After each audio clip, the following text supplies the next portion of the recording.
So you're going to breathe in, and as you breathe out, float one arm up. We're just isolating the arm, breathing out as we lift, in as we come back down. So although I'd like your posture to be good here, I'm wanting you to concentrate here for the moment on your breath. It's a nice easy movement with the arm to allow you to concentrate on the breath. So you're not moving with me, you're moving with your own breath. You should get to the top as your breath finishes. Breathing in to bring it back down. As you finish your next left arm float, we're going to continue with the same, but I want you to then bring your focus back to your posture. So have you engaged your core? Have you pulled your belly button back towards the spine? Feel as if you've tightened up muscles across your abdominal. Have you allowed your hips to drop forward or your pelvis to tilt back, depending on your own posture type?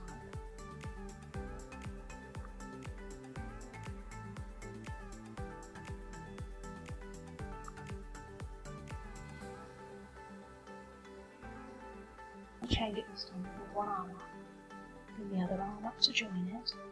And you can use this hand you've brought up to grab the wrist, and this time we're going to reach up and over, which is going to stretch into the upper body. I'm going to let go, keep your hand there, you're going to feel that a little bit more here. Now if you're in front, you're still going to get that. Try and pull that arm back so that it's in alignment here, and move forward.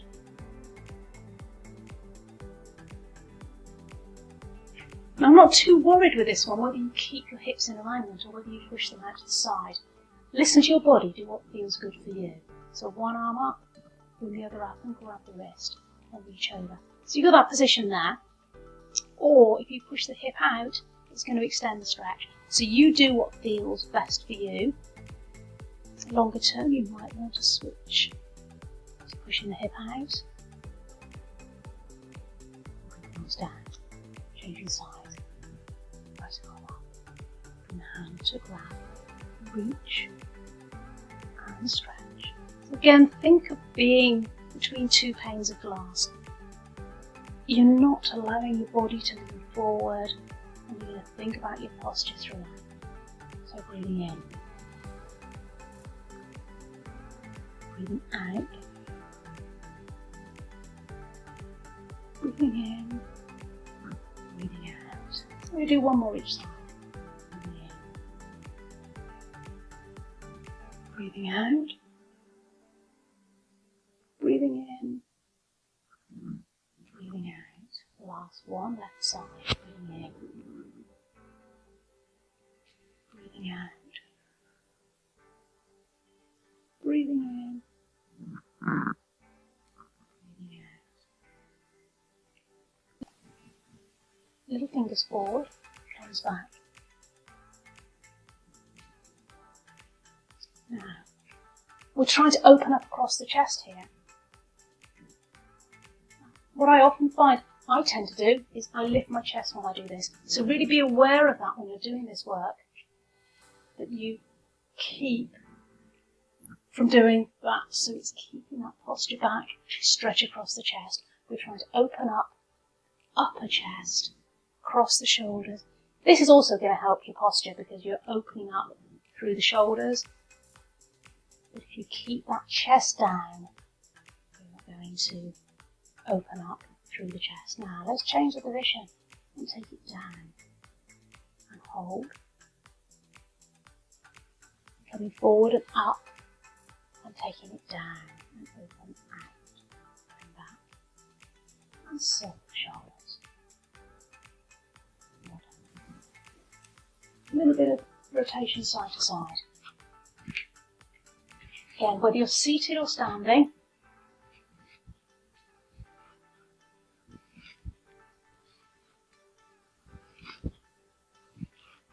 you can get some rotation.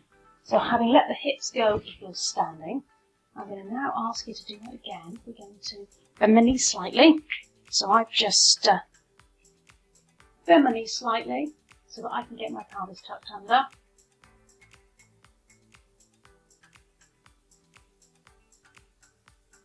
I'm going to twist from the waist. So I'm keeping those hips, and I've got the knees bent to keep those hips forward. I'm twisting from the waist. In fact, let's take our hands, one on top of the other, and twist from the waist. It's not about moving the elbows round, so try and avoid pulling the elbows. You're taking the head and the whole of the upper body, twisting from the waist. I've got fairly good mobility here.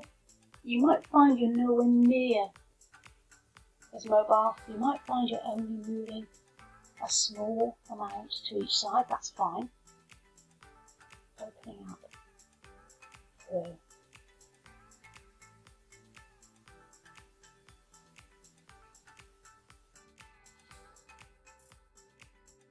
So chin to chest, one vertebrae at a time.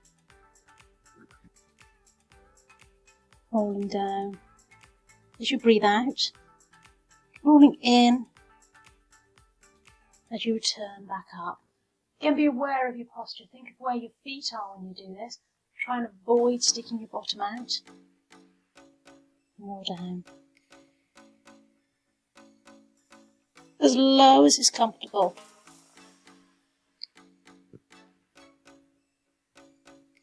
And we're going to do that about 4 times. And after 4, come down to sitting.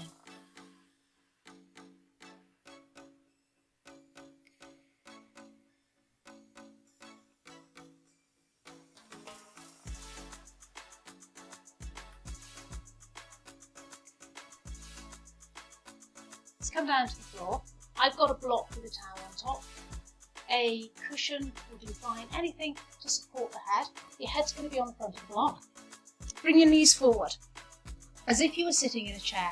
So ankles, knees, hips stacked, 90 degrees, 90 degrees. Taking those arms out in front, touching the fingertips. And I'm going to suggest that you breathe in as you open up. We're opening up, we're creating space. Taking the arm back as far as you can, letting the head go with it. Breathing out as you return. So we're compressing the body, compressing the lungs as we come back. So let's breathe out there. Breathing in as you open up, expanding the ribs.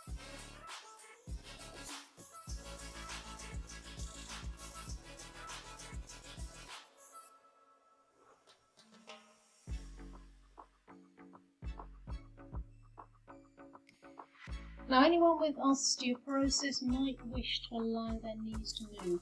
For the rest of you, I want to try and keep that top hip lined up so that you get the maximum rotation in the spine to increase the flexibility of your spine and open up the gaps between the ribs as best you can to give you optimal breathing and stop any restriction caused by tenseness in the ribs. So you're moving with your own breath, breathing in through the nose, out through the mouth. In as you open up, expand, out as you come back and contract. Fingertips touching at the front. From there, I'm going to get you to come onto your back. You can keep the arms out wide to the side. It can be comfortable. If it's more comfortable lower down, that's fine. And if you feel more comfortable without the block, then for your posture, it's actually better to have a very small block or nothing under your head. Feet and knees together. Now again, anyone with osteoporosis can keep both feet on the floor. What we're going to do is take the knees down to the right, lifting the left foot off the ground, breathing out as you go down, in as you come back. Pause at the middle,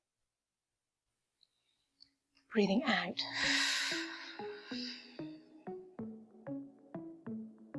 And in. Out through the mouth, in through the nose. Just give a little pause at the top.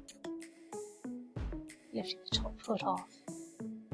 And again, as well as those with osteoporosis, anyone who's struggling with this, finding it's a little bit too much, you can reduce this movement by allowing both feet to stay on the ground. And here we're just getting some mobility in the lower spine and opening up through the lower ribs.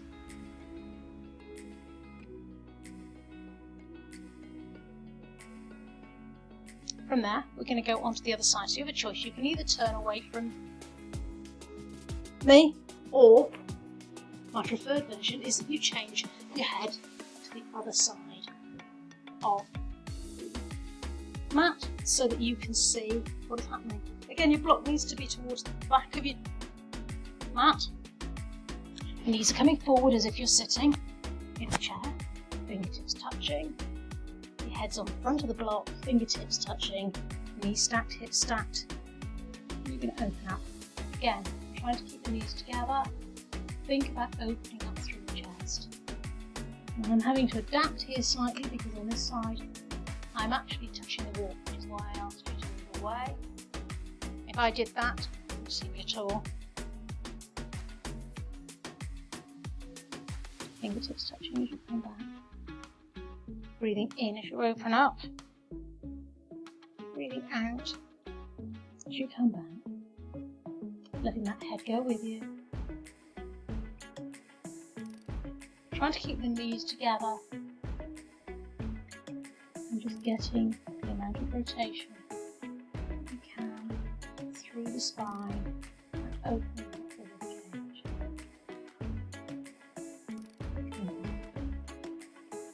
Jumping this to give you a rest. Now we're going to come back onto that all fours position. Then you're going to take opposite arm and leg away and hold. Try and be aware of what's happening with your middle body, so try not to arch your back. We're looking for a straight line if you can. Doesn't matter if your arm and leg are lower. When you start to wobble, bring it back in. Rest back if you need to. And change sides, hold. I'm going to get you to do 2 each side. If that's too much, then stop after 1.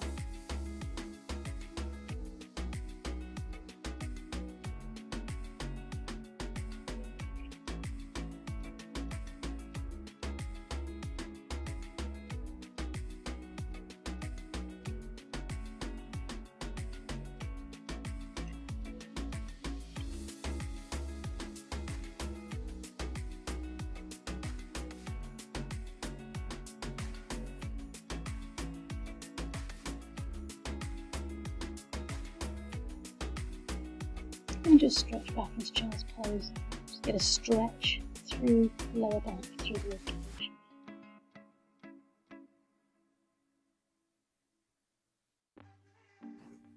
We're going to do some of our usual stretches. So let's start sitting with the legs out straight in front. Bring the right knee in and take that foot over. Left hand comes and holds, hugs. This arm comes behind, close behind your body. And you're going to gently look over your shoulder.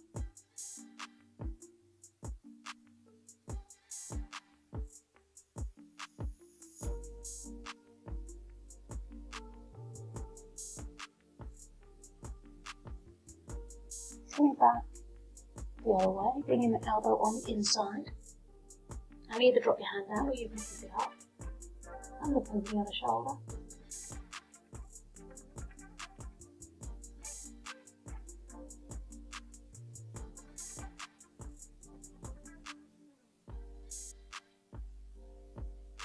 Release. Taking that leg in front. So the leg that you had on the top is going to go in front, crossing the ankles over, sit tall, looking forward. Obviously again, if you've got problems with your knees or hips here, then you can leave this one out. Just sit comfortably and concentrate on your breathing. Well, I'm feeling that stretch in this for your left hip, easing forward.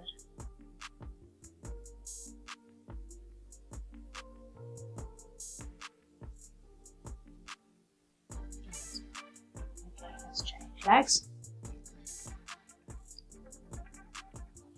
opposite leg, comes over, hugging with this arm comes close behind, and you're looking over your left shoulder this time. Foot stays flat on the floor, you're hugging that knee in to stretch through the hip.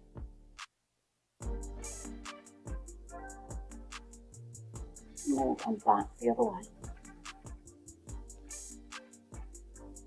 either a hand comes up or down to the floor. And again, watch you're not pushing that leg away. Keep that foot there. Use that for a little rotation. Adjust accordingly. If you know that you've got osteoporosis, you might not want to make that too strong a push, but you do need to get some rotation. Open up. Okay, that leg comes in front. And once again, if this is not good for your hips, then by all means leave this one out. Sit comfortably and concentrate on your breathing again. So this is going to stretch the opposite hip. Easy.